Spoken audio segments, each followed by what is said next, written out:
Tariq, we were talking about the MJ's Last Dance. I thought these two episodes were really good. Like it or not, MJ's brand of leadership.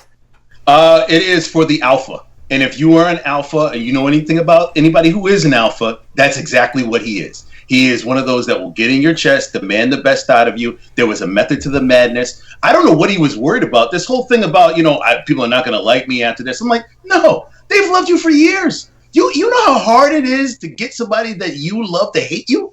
It's not going to happen. So I understand it. Love his leadership. We knew this is exactly who he was. He punched teammates. He got results. And guess what? He's the greatest of all time. Okay. Punching teammates is one thing. Not allowing Horace Grant to eat food after a bad game is something completely different. That is insane. And the fact that a grown man who was also wearing rec specs, which would have protected his eyes, didn't lunge at Michael Jordan on that plane and say, "You're serious right now?" Like, Tariq, I get what you're saying. And I thought up until I started watching this thing that, I knew his insanity. That's like borderline criminal stuff. Like, if they put him in like a military tribunal, he would be locked away for years and years and years. It violates the Geneva Convention, Tariq. He is straight up code red. He is the code red of A Few Good Men, and that's what he ordered, and that's the way it was. And why are we going to this whole sort of idea that we've never seen this type of intensity before? Why are we going to this whole idea? Like, I know it's 2020, but this was back in the mid-'90s where they fought just about every week on the court. Okay, but like punching Isaiah Thomas and like taking away his refrigerator are two very, very different things, Tariq. You got enough money to get another refrigerator. Are there other ways of leadership? We obviously have these guys that, I lead by example and I'm not very vocal. I never quite bought into that. But do we have to do it the way Michael does it to achieve results? And are we kind of like headed in that direction now? No. I don't think you have to do it the way Michael does it. I think there is this sort of understanding of if you are of this mentality of being the best of the best, I don't mind you going at me, you challenging me to make me better.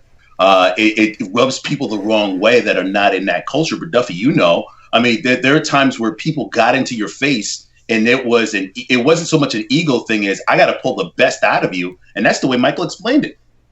Well, I think the sport has a lot to do with it too, right? Like, you and I, Bill, we all grew up playing different sports. Like, I played basketball and I played hockey. Basketball is the kind of sport where you might have to get in somebody's face because, look, in basketball, a lot of the time, you either have skill or you don't skill, and you don't have skill, and you can train, and you can become a grinder player, but you'll never be to a certain level. Whereas playing hockey, it was more of a lead by example kind of sport because you have your top of the top kind of players, but most guys can say, "This is how I'm going to work. You follow me, you watch me, and that's what we're going to do." And that's what I'm finding the most interesting is basketball is that sport where I'm going to get in your face, I'm going to tell you what to do, and this is how you're going to deal with it. And you compare these athletes from different eras and different sports, like there's no way some of the guys I loved watching growing up playing hockey would have tolerated not getting a Salisbury steak on the plane on the way home. The last thing on this, I said Jordan for his role as a leader of that team was unapologetic verbally, but I believe that was the sequence that he almost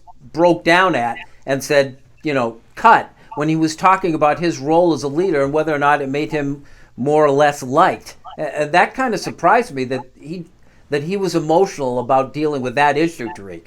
Yeah, he said something to the winning has a price, leadership has a price, and it does. To be honest with you, there's so many outrageous things that people have done throughout the years, from your Bobby Knights to your Bear Bryants to all these other different stories that have come out of how close to the line they were, but it resulted in greatness. And it's interesting. I know people are uncomfortable with it.